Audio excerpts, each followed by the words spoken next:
विहाय च जीवनम् संस्कृतान्मे स्थितं सर्वं संस्कृतस्य व्रती सदा संस्कृते मे दृढा भक्तिः हे संस्कृत नमोऽस्तुते अंतराय तिमिरोपशान्तये शान्तपावनमचिन्त्य वैभवं तं नरं वपुषि कुञ्जरं मुखे मन्महे किमपि तुन्दिलं महः शरणं करवाणि शर्मदं ते चरणं वाणि चराचरोपजीव्यं करुणामसृणैः कटाक्षपादैः कुरु मामम्ब कृतार्थसात्तवाहं वागर्थाविव सम्पृक्तौ वागर्थप्रतिपत्तये जगतः पितरौ वन्दे पार्वती परमेश्वरौ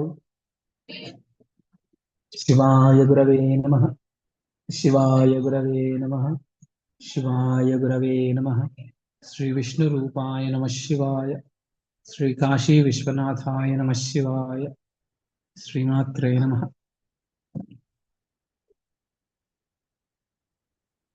ఇక్కడ 18వ సర్గలో ఎన్నో శ్లోకం దాకా చూస్తామండి 45 46 వరకు చూస్తాం 13, 19 నుంచి చెప్పాలి గురుగారు. 45 వరకు చూస్తాము 46 दूसरा वाला आचार्य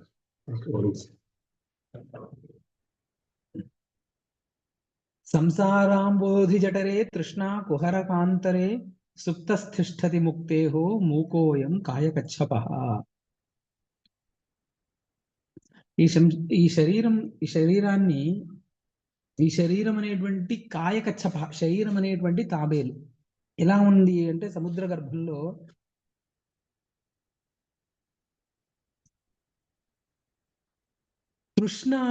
తృష్ణ కుహరకాంతరే తృష్ణ సముద్ర గర్భంలో అక్కడ కూడా కొన్ని కలుగులు ఉంటాయిగా రంధ్రాలు ఆ రంధ్రంలో తృష్ణ అనేటువంటి రంధ్రంలో ఉద్ధారం తన్ను తాను ఉద్ధరించుకోవాలనేటువంటి ప్రయత్నం చెయ్యకుండా అలాగే నిద్రిస్తూ ఉన్నదంట. ఈ తాబేలు హైబర్నేట్ అవుతుంది. హైబర్నేషన్ అలా ఉన్నట్టు అంటే అది ఇంకేమి చేయదు, అది సముద్ర గర్భంలో వెళ్ళి అలా కూర్చుండిపోతుంది. అలా శరీరం ఉంటుంది. వహనైకార్థయోగ్యాని కాయకాష్ఠాని భూరిషః సంసారాబ్ధా విహోహ్యంతే కంచిత్తేషు నరం యదుః.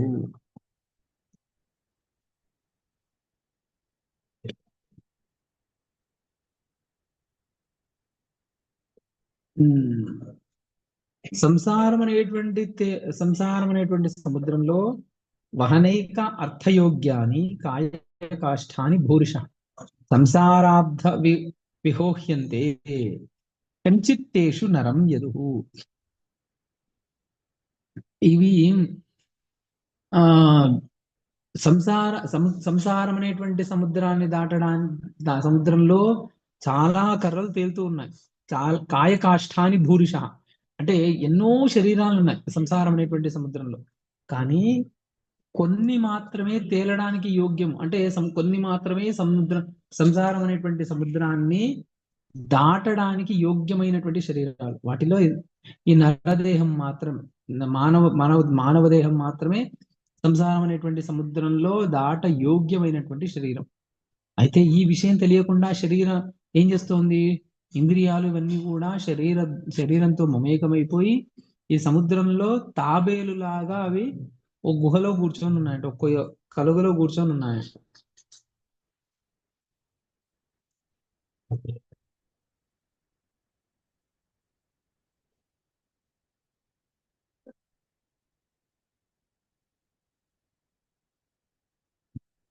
మజ్జన్ కర్దమకోశేషు ఝటిత్యేవ జరాంగతః న జ్ఞాయతే యాత్యచిరా కః కథం దేహదుర్ధరః.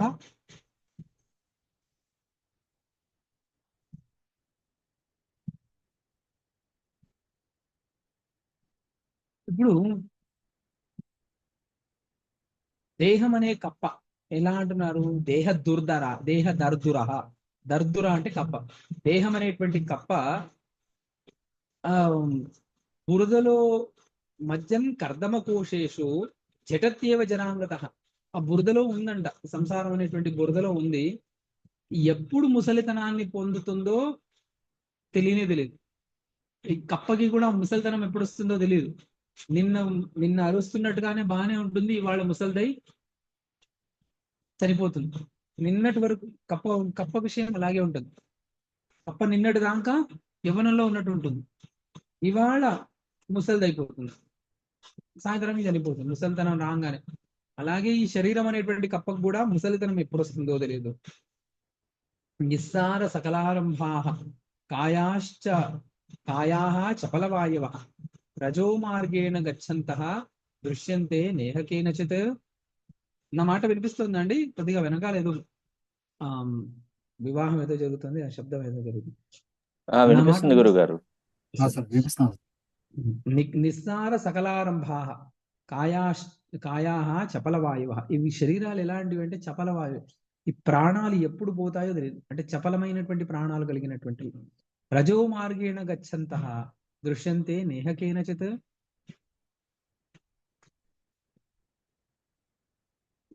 రజో మార్గంలో వెళ్తున్నటువంటి ఈ శరీరాన్ని, దీని గతిని ఎవ్వరూ తెలుసుకోలేరు. దృశ్యంతే నేహకేనచిత్. దీన్ని అసలు రజో మార్గంలో ఒకవేళ పడ్డది అనుకోండి, శరీరం వ్యాపారము రజో మార్గ ప్రధానంగా పడింది అంటే ఇంకా దీని గతి ఏంటి అని ఎవ్వరూ చెప్పలేరు. వాయోర్ దీపస్య మనసో గచ్చతో జ్ఞాయతే గతి ఆగచ్చతశ్చ భగవన్ శరీరస్య కదాచన. వాయోః దీపస్య మనసః గచ్చతో జ్ఞాయతే గతి. వాయువు యొక్క, దీపము యొక్క, మనస్సు యొక్క గతి ఎలాంటిదో తెలుసుకోవచ్చు, కానీ ఆగచ్చతశ్చ భగవన్ శరీరస్య కదాచన. ఈ శరీరం యొక్క రావడము పోవడం అనేటువంటిది అసలు ఎప్పుడూ తెలుసుకోలేము.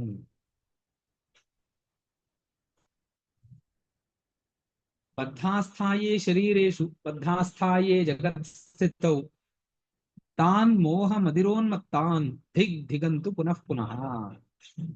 బద్ధాస్థాయే శరీరంలో ఎవరైతే శరీరమే చిరకాలం ఉంటుంది, మనం అందరం అలాగే ఉన్నామండి నిజంగా. అంటే ఏదైనా ఇప్పుడు మీరందరూ ఇలా ఉన్నారని చెప్పడానికి నేను కూడా, అందరూ ఒక ఇలాగే ఉన్నాం. శరీర విషయంలో ఒక్కొక్కసారి ఆలోచిస్తున్నాము, దీనికి గంధమాల్యాదులన్నీ లేపనం చేస్తున్నాం, బానే ఉంది. కానీ అందరికీ తెలుసు శరీరం నిత్యం కాదని. అయినా వేరే వాళ్ళ శరీరాలన్నీ నిత్యాలు కావు, మన శరీరం మాత్రమే నిత్యము అనే మన విధానం. ఒకవేళ తెలిసిన వాళ్ళ ఇంట్లో, దూరపు బంధువులో, ఏదో ఫ్రెండ్స్ ఇంట్లోనే ఏదైనా మృత్యు వచ్చింది అనుకోండి, వెళ్ళి వాళ్ళకి సాంత్వన చెప్తాం. అందరం ఏదో ఒక రోజు పోవాల్సిందే, వాళ్ళు పోయారని పోయిన వాళ్ళ గురించి ఆలోచిస్తూ మనం ఏడుస్తూ కూర్చుంటామా? కావాల్సిన పనులు చేద్దాము అని ఇవే మాటలు అందరము చెప్తాం.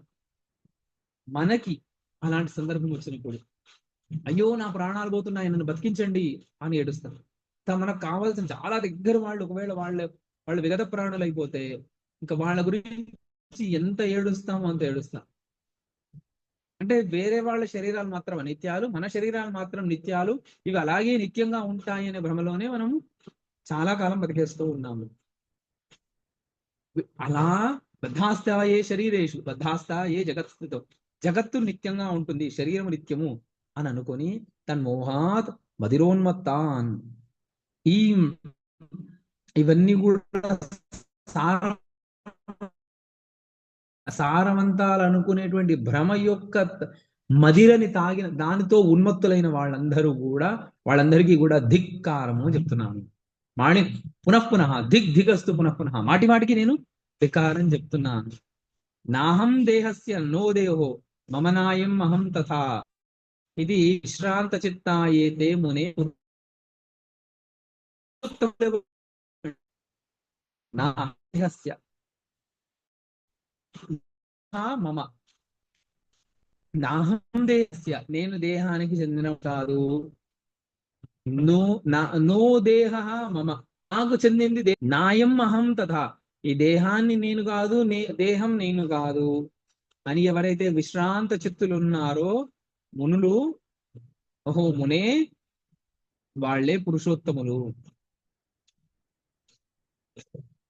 మానావమాన బహులాభ మనోరమా శరీరమాత్ర బద్ధాంధం ఘ్నంతి దోషదృశో నరం. మానావమానాలు, బహులాభ మనోరమా, ఉన్నదానికంటే ఎక్కువ లాభం కావాలి అనేటువంటి కోరిక కలవా, కోరిక గల వాళ్ళు, మానవమానాలు కలిగినటువంటి వాళ్ళు, ఎక్కువ మానవమానాలు విషయం బుద్ధి గల వాళ్ళు, శరీరమాత్ర బద్ధాంధం, శరీరంతో మాత్రమే వాళ్ళు తన్ని తానే అసోసియేట్ చేసుకొని చూసుకునే వాళ్ళు అందులు, అలాంటి వాళ్ళు అందులు. ఘ్నంతి దోషదృశో నరం, దోషదృశ,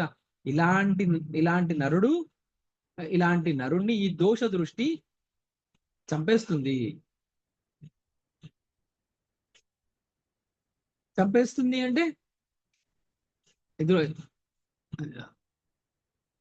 చావడం సహజమే కదండి, మీరే అన్నారుగా శరీరానికి చావు సహజమని. చంపేస్తుంది అంటే మళ్ళీ దాంట్లో విశేషం ఏంటి ఇక్కడ? ఈ దోష దృష్టి వల్ల చనిపోయిన వాడు ఏమవుతాడు? పునర్జన్మ ఎత్తుతాడు, మళ్ళీ జన్మలు ఎత్తుతాడు, మళ్ళీ మళ్ళీ మళ్ళీ పుడతాడు అని అర్థం. ఇప్పుడు నిజంగా మనం అందరం ఆలోచించుకోవాలి, మొదటి నుంచి కూడా చెప్తున్నాను, మనందరికీ చావు అంటే భయం అని మనం అనుకుంటున్నాం. నిజంగా అంతే అంతర్లీనంగా ఉన్న భయం ఏంటి అంటే, మనకు చావు అంటే భయం కాదు, మళ్ళీ ఎక్కడ వాళ్ళు పుట్టాల్సి వస్తుందో అనే భయం. ఎల్కేజీ నుంచి పీజీ దాకా పిహెచ్డి దాకా చదివేశాము, మళ్ళీ పుట్టి మళ్ళీ ఎల్కేజీ నుంచే కదా చదవాలి. క్రితం జన్మలో నువ్వు పిహెచ్డి చేసావు, ఇక్కడి నుంచి కంటిన్యూ చేయని అయితే లౌకికంలో అయితే లోకంలో అయితే చెప్పరు.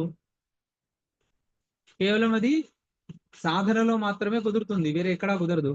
ఏదో సాధన పరిపక్వత కాకముందే ఒకవేళ ఈ శరీరాన్ని వదిలేస్తే మళ్ళీ శరీరాన్ని పొంది మళ్ళీ ఎక్కడ ఆపాము అక్కడి నుంచి కంటిన్యూ చేయాలని ఉంది. కానీ అక్కడ దాకా అందుకోవడానికి అంటే మార్గం ఏంటో తెలియదు. ఓ వృక్షం నుంచి మొదలయ్యి ఎన్నో కవళ్ళు దొరుకుతాయి మనకు, దాంట్లో మనం వెళ్ళాల్సిన మార్గం ఏదో మనం తెలుసుకొని వెళ్తే మాత్రమే మళ్ళీ మనము ఆ సాధనని కంటిన్యూ చేయగలుగుతాం. ఎందుకంటే మళ్ళీ శరీరం వచ్చింది అంటే మళ్ళీ పుణ్యపాపాల నిలయమే ఉంటుంది, పుణ్యపాపాల సమ్మిశ్రంతోనే శరీరం వస్తుంది. ఆ పుణ్యపాపాల సమ్మిశ్రం ఈ జన్మలో సాధన చేశాం, ఇంతవరకు చేయలేదు. కానీ నెక్స్ట్ జన్మ వచ్చినప్పుడు మళ్ళీ ఇంతకుముందు పూర్వజన్మల యొక్క సంస్కారం కూడా వచ్చిందిగా. ఒకవేళ ఆ సంస్కారం ప్రబలమైతే, ఆ సంస్కారంలో ఉజ్జీవమవడానికి కావాల్సినటువంటి వాతావరణం ఉంటే, ఆ సంస్కారాలు ఉద్ధృతమైతే మనం ఈ జన్మలో చేసిన సాధన మార్గం అలాగే ఉంటుంది. మనం ఇంకో దారిని పట్టుకొని వెళ్ళిపోతూ ఉంటాం. కాబట్టి మన భయం అంతా ఏంటంటే మళ్ళీ పుట్టాల్సి వస్తుందనే భయం, కానీ నిజంగా మన ఎవరికి మరణ భయం లేదు. ఇంతకుముందు మనం అన్నాం, అయ్యో అందరూ మన దగ్గరకు వచ్చినప్పటికీ మనము ఈ శరీరం పోతుంది, శరీరం నశిస్తోంది, నా ప్రాణాలు పోతున్నాయని అందరం బాధపడతాం కదా. ఆ బాధ ఎందుకు అంటే మళ్ళీ పుట్టాల్సి వస్తుందనే బాధ. ఇది మనం నిజంగా గుర్తెరిగితే ఆ మిగిలిన ఒకవేళ 7 రోజుల్లో మనం ప్రాణాలు పోతున్నాయి అనుకున్నా, 7 రోజుల్లో కూడా మనము సమగ్రంగా సాధనని సిద్ధింపజేసుకొని చిత్తశుద్ధిని పొంది మోక్షాన్ని పొందగలుగుతాం. ఎలా? 7 రోజుల్లో ఎలా?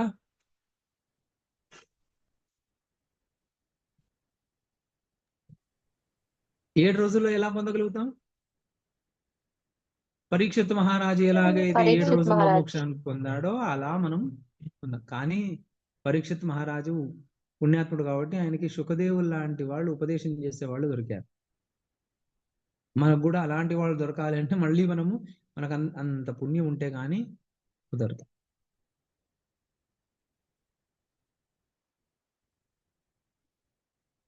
శరీర స్వభ్రశాయిన్యా పిశాచ్యా పేశలాంగయ అహంకార చమత్కృత్య చలేన చలి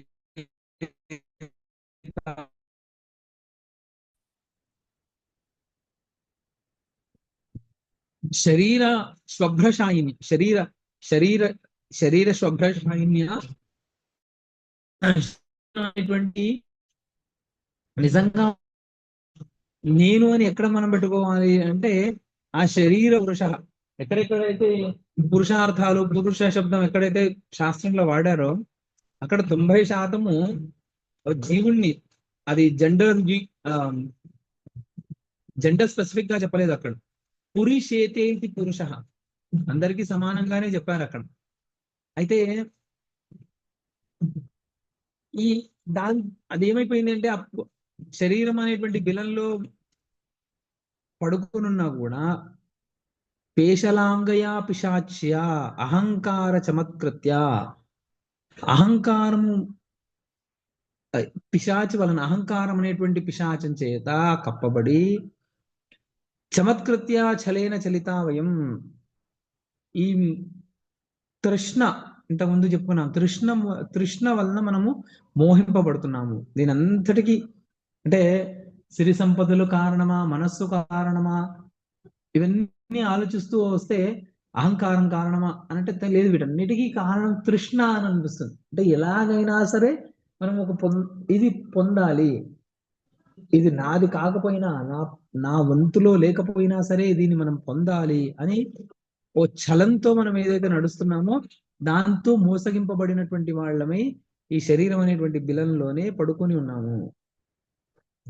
ప్రజ్ఞావరాకి సర్వైవ కాయబద్ధా స్థయానయ మిథ్యాజ్ఞాన కురాక్షస్య చలిత కష్టమేకిక. శరీరము స్థిరము అనేటువంటి నమ్మకానికి కారణం ఏంటి అంటే మిథ్య అనేటువంటి రాక్షసి మోహం అండి. ఇలా శరీరం స్థిరం అనేటువంటి జ్ఞానానికి కారణమైనటువంటి మిథ్య అనేటువంటి రాక్షసి యొక్క మోహంలో సద్బుద్ధి ఏకాకి అయి వివేక్ చలిక కష్టం ఏకిక, ఈ సద్బుద్ధి ఒక్కతిగా మిగిలిపోయిందంట. ఏంటి సద్బుద్ధి? సతి బుద్ధి. సత్ ఏంటి? సత్ నుంచే సత్యం, సత్యం కార్యం, సత్యం ఉనికి, ఏదైతే అన్నిటికీ పరమాత్మ, సత్ శబ్దంతో పరమాత్మ అని చెప్పాలి. ఆత్మ పరమాత్మ ఏదైనా అనుకో, మళ్ళీ పరమాత్మ ఆత్మ రెండు వేరే వేరే లేవు, అది వెళ్తూ నిరూపిస్తారు. అప్పటిదాకా ఆత్మ పరమాత్మ ఇలా అనుకున్నాం. సరే, ఆ పరమాత్మ విషయక జ్ఞానము బుద్ధి అదొక్కటే ఏకాకి అయి ఉండిపోయింది. ఈ మిగతా ఈ తృష్ణ ఎన్ని రకాలుగా విజృంభిస్తుంది, ఆ తృష్ణ ద్వారా వచ్చేటువంటి అహంకారం ఎన్ని రకాలుగా విజృంభిస్తుంది, అవన్నీ కూడా ముందు చెప్పబోతారు. నకించిదపి దృశ్యే అస్మిన్ సత్యం తేన హతాత్మన చిత్రం దగ్ధ శరీరేణ జనతా విప్రలభ్యతే. నిజంగా ఈ ప్రపంచంలో సత్యం అనేటువంటిది కొద్దిగా కూడా లేదు. ఎందుకంటే జగత్తుకి సత్తా లేదు, ప్రత్యేక సత్తా లేదు. జగత్తు యొక్క సత్తా పరమాత్మ సత్తా మీదే ఆధారపడి ఉన్నది. నకించిదపి దృశ్యే అస్మిన్ సత్యం తేన హతాత్మన. అయితే ఈ విషయం తెలియకుండా అయిపోతుంటే ఏమవుతుంది? దగ్ధ శరీరేణ జనతా విప్రలభ్యతే. మళ్ళీ ఒకసారి శరీరం దగ్ధమైపోయి మళ్ళీ శరీరంతో పుడుతూ ఇలా తిరుగుతూనే ఉన్నారు. దినై కతిపతైరేవ నిర్జరాంబు కణో యథా పతత్యయనైనా జరఠ కాయపల్లవ. దినై కతిపతైరేవ, కొన్ని రోజుల్లోనే నిర్జరాంబు కణో యథా, ఆ నిర్జరంలో వాటర్ ఫాల్స్ లో ఉంటుంది అక్కడ ఒక నీటి బిందు. ఆ నిర్జరం అంటే ఆ వాటర్ ఫాల్, అక్కడ ఉన్నటువంటి నీటి బిందు ఖచ్చితంగా పడుతుంది కదా, అలాగే ఈ శరీరం కూడా పడిపోతుంది. కాయోయం అచిరాపాయో అంబుధావివ వ్యర్థం కార్యపరావర్తే పరిస్ఫురతి నిష్ఫలః. కాయోయం అచిరాపాయ బుద్బుదః అంబునిధావివ. అంబునిధి అంటే సముద్రంలో బుడగలాగా, అచిరాపాయ అచిరము క్షణభంగురము, క్షణం మాత్రమే ఉండేటువంటిది.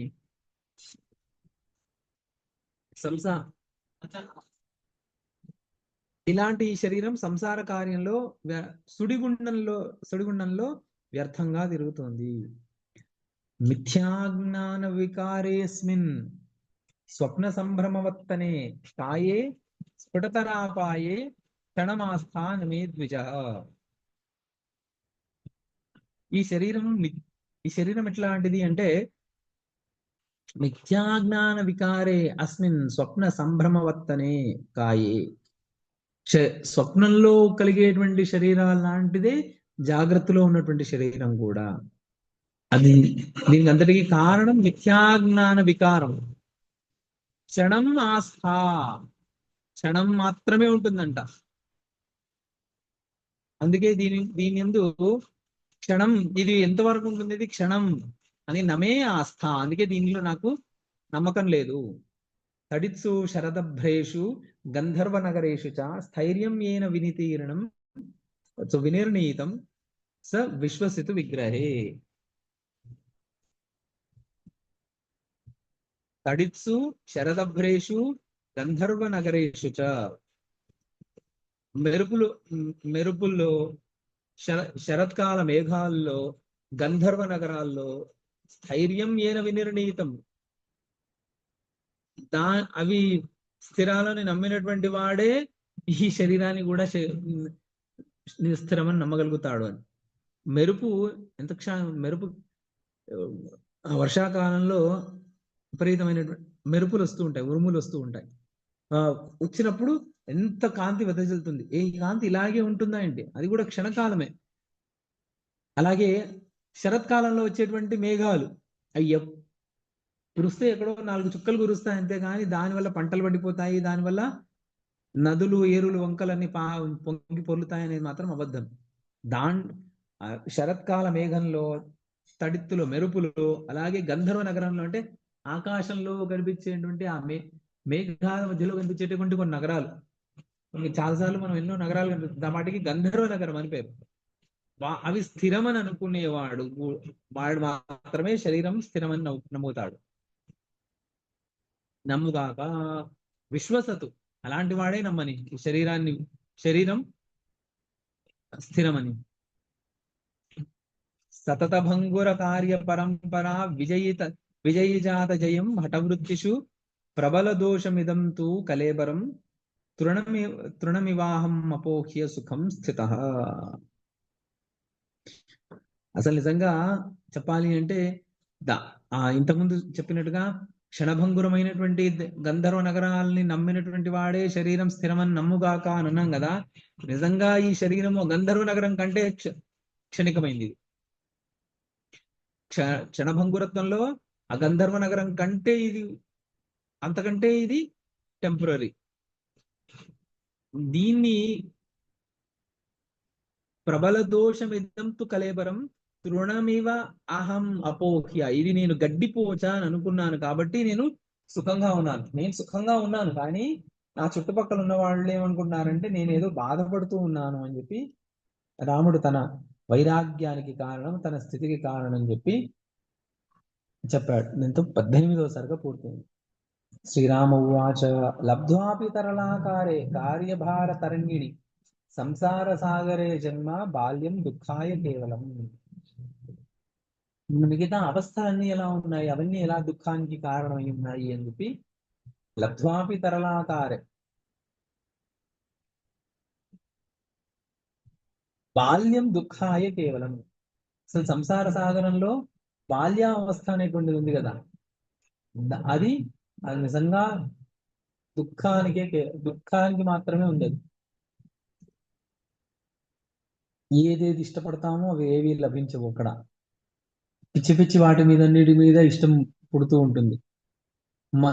ఆ బాల్యావస్థలో మనకు కావాల్సింది పెద్దవాళ్ళకి అది పిచ్చి వస్తువుగా ఉంటుంది. మనకు సంతోషాన్ని ఇచ్చేటువంటి మట్టి ముద్ద పెద్దవాళ్ళకి అసహ్యం అనిపిస్తుంటుంది.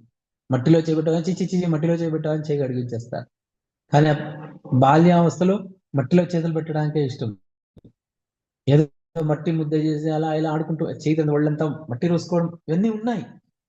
బట్టలు పాడేవి దాని మీద అంతా దృష్టి లేదు, ఆ మట్టి ముద్ద మీద ఆశ ఉంది. కానీ పెద్దవాళ్ళకి అది కష్టం, చేయనియరు. ఏదో విరిగిపోయిన ఏదో వస్తువు దాన్ని పెట్టుకొని ఎంతో ఆశగా ఆడుకుంటూ ఉంటాం. పెద్దవాళ్ళకి వచ్చేసి ఏంటి చీచి విరిగిపోయిన దాన్ని పెట్టుకున్నాం అని చెప్పేసి తీసి పడేస్తారు. అసలు ఎంత దుఃఖాన్ని అనుభవించాలో అదంతా కూడా బాల్యంలో వృద్ధాప్యంలో ఎక్కువగా అనుభవిస్తామని. అసలు ఉన్న దుఃఖం అంతా బాల్యంలో వృద్ధాప్యంలోనే ఉంది. బాల్యంలో దుఃఖం ఎలాంటిది అని చెప్పేసి ఆ చెబుతూ రాముడు ఈ 19వ సర్గ ప్రారంభమవుతుంది. ఈ రోజుకి ఇక్కడికి ఆపుకుందాము. ఆ, రేపు మళ్ళీ మనం కలిసినప్పుడు 19వ సర్గ నుంచి చెప్పుకుందాం.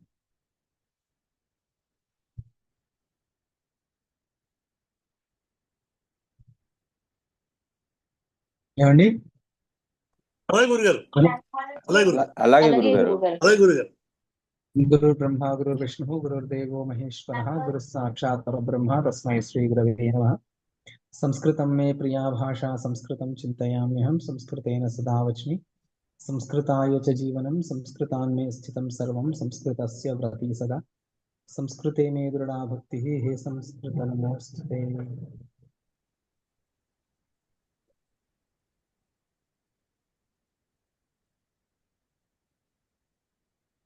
శివాయ గురవే నమః. శ్రీ విష్ణు రూపాయ నమః శివాయ.